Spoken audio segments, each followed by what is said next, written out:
I seen Miss Beecher today at the library, checking out an old lady's book. She had her head tipped down so I couldn't see her face real good, but I knew it was Beecher on account of her hair is the exact same color as a car I stole once. Bronze metallic. Beecher doesn't look like a regular librarian, but at least she didn't look like she was falling off a cliff the way she did most of the time back when she was trying to be a teacher. I didn't go all the way inside the library, just stood in the doorway waiting for Letty and Juanito to finish listening to the story lady. But Juanito saw me and he yelled, "Eddie!" I quick looked at Beecher to see if she heard Juanito holler my name, because if Beecher looked at me, then I would nod, maybe say, "Hey, how's it going?" But she was busy helping another old lady find her library card, so I ducked out. First time I saw Beecher, I thought, oh great, another one of those Peace Corps people with their organic shoes and their tofu sandwiches and their posters showing how important it is to save the whales and the rainforests and the baby seals, and me, and all the other semi-literate, at-risk, underprivileged, economically deprived youth at the alt school who don't really give a shit about getting an education, because what difference would it make if we did? We'd still be us. We'd still be freaks and losers, except we'd be freaks and losers with educations, so we'd understand exactly what we couldn't have. The day Beecher showed up at our English class, Edgar Martinez asked how long had she been a teacher.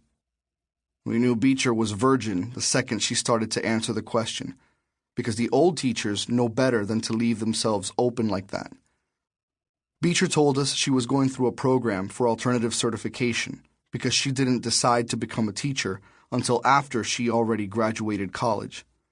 So she said we had something in common, because she was an alternative teacher and we were alternative students. And for like 2 seconds, I started to fall for that idea. But I caught myself in time. I don't miss Beecher or nothing. But at least she was better than the guy we have now, who's a total pathetic pussy who wears pink glasses.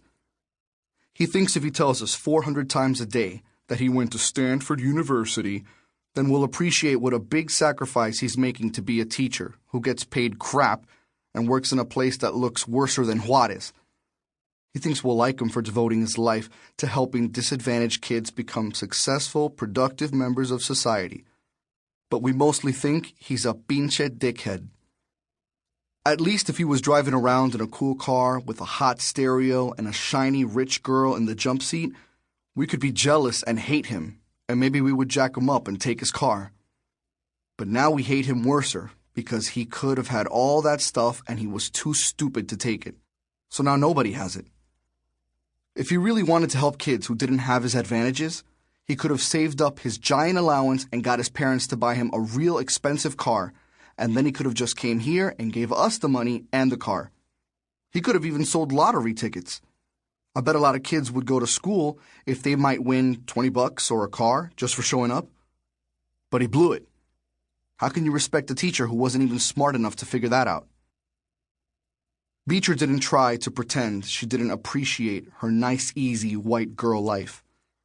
And she wasn't scared of us like most of the lady teachers are, even though she's skinny enough that you could probably pick her up and throw her down the stairs real easy. And she didn't try to feed us all that crap about how useful our education was going to be someday, like how we would need algebra to figure out how many square feet of carpet we need in our living room, because everybody knows that we'll be renting some crappy apartment our whole life, and even if we could buy a house, measuring the carpet is the carpet guy's job, and he probably has a calculator.